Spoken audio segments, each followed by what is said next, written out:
Hello everyone, আপনারা সকলে কেমন আছেন? আশা করি আপনারা সকলে ভালো আছেন। আমিও খুব ভালো আছি। তো আজকে আমি আবারও চলে এসেছি একটি নতুন রেসিপি নিয়ে। এই রেসিপিটি শীতকালের একটি খুব ফেমাস এবং জনপ্রিয় রেসিপি।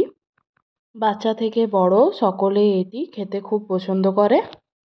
আপনারা আমার পুরো ভিডিওটা দেখুন। আমি খুবই সহজ পদ্ধতিতে একদম স্টেপ বাই স্টেপ করে দেখিয়েছি। আপনারা এই ভিডিওটি দেখলে খুব সহজেই বাড়িতে বানিয়ে নিতে পারবেন। কোনো রকম কোনো স্কিপ না করে পুরো ভিডিওটি দেখার অনুরোধ রইল। আমার এই ভিডিওটি যদি ভালো লেগে থাকে অবশ্যই লাইক, কমেন্ট, শেয়ার এবং সাথে আমার ইউটিউব চ্যানেলটিকে একটু সাবস্ক্রাইব করে দেবেন।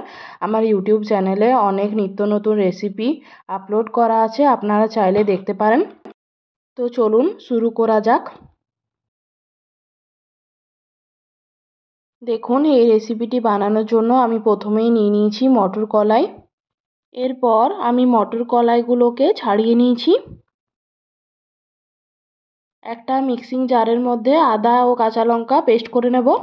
গ্যাসের চুলার মধ্যে কড়াই বসিয়ে তার মধ্যে অল্প একটু রিফাইন্ড অয়েল নিয়ে নিয়েছি। এরপর ভালোভাবে তেল গরম করে নেব।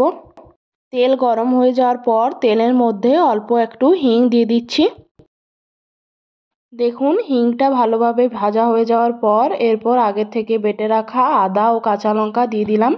এটা ভালোভাবে ভেজে নেব। ততক্ষণ একটা মিক্সিং জারের মধ্যে মটর কলাইগুলো ভালোভাবে পেস্ট করে নেব। পেস্ট করার সময় কোনো রকম কিন্তু জল ব্যবহার করব না। দেখুন, এখানে আদা ও কাঁচা লঙ্কাটাকে ভালোভাবে ভেজে নিচ্ছি। এরপর পেস্ট করে রাখা মটর কলাইগুলো দিয়ে দেব। বন্ধুরা, আপনারা অল্প অল্প করে দিতে থাকবেন আর নাড়াতে থাকবেন খুন্তি, না হলে এই পেস্টটি জ্বলে যাওয়ার সম্ভাবনা থাকে। দেখুন, এরপর ভালোভাবে বানিয়ে নেব। আপনারা আমার পুরো ভিডিওটা দেখুন। এরপর আমি হালকা মিষ্টির জন্য 2 স্পুন সুগার অ্যাড করলাম আর স্বাদ অনুযায়ী লবণ।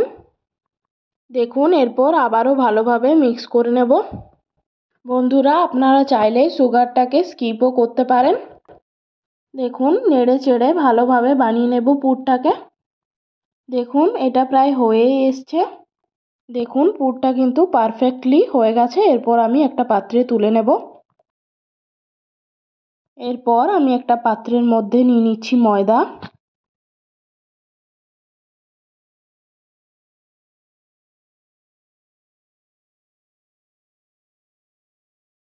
অল্প একটু রিফাইন্ড অয়েল, স্বাদ অনুযায়ী লবণ। এরপর আমি ময়দাটাকে ভালোভাবে মেখে নেব। আমার এই ভিডিওটি যদি ভালো লেগে থাকে অবশ্যই লাইক, কমেন্ট, শেয়ার, সাথে আমার ইউটিউব চ্যানেলটিকে সাবস্ক্রাইব করতে ভুলবেন না। জল দিয়ে আটা মেখে নেব। এখানে আটা মাখা ও পুর বানানো সব কমপ্লিট। দেখুন বন্ধুরা, আমি কিভাবে পুরটা ভরে নেব আর কিভাবে বেলবো আপনারা দেখতে থাকুন।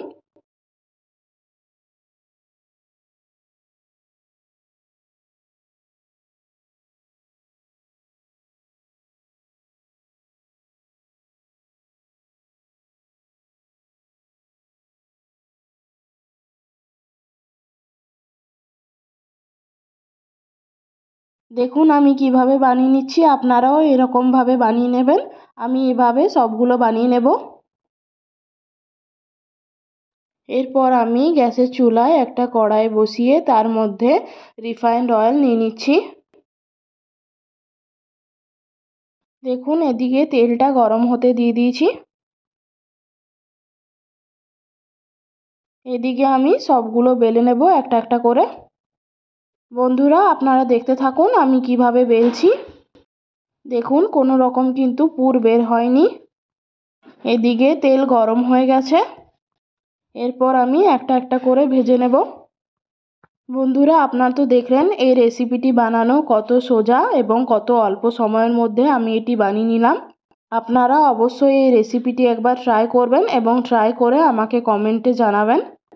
আমার এই ভিডিওটি যদি ভালো লেগে থাকে অবশ্যই লাইক করবেন, কমেন্ট করবেন এবং সাথে শেয়ার করে দেবেন এবং আমার ইউটিউব চ্যানেলটিকে সাবস্ক্রাইব করতে ভুলবেন না। দেখুন, ভাজা হয়ে গেছে। এরপর আমি একটা একটা করে ভেজে নেব। আমার ইউটিউব চ্যানেলে অনেক রেসিপি আপলোড করা আছে, আপনারা চাইলে দেখতে পারেন। দেখুন বন্ধুরা আমি কিভাবে ভেজে নিচ্ছি। এই রেসিপিটি যদি ভালো লেগে থাকে অবশ্যই লাইক করবেন, সাথে সাবস্ক্রাইব করে দেবেন। আজকে এই পর্যন্তই, দেখা হবে অন্য কোনো নতুন রেসিপি নিয়ে। ভালো থাকবেন, সুস্থ থাকবেন।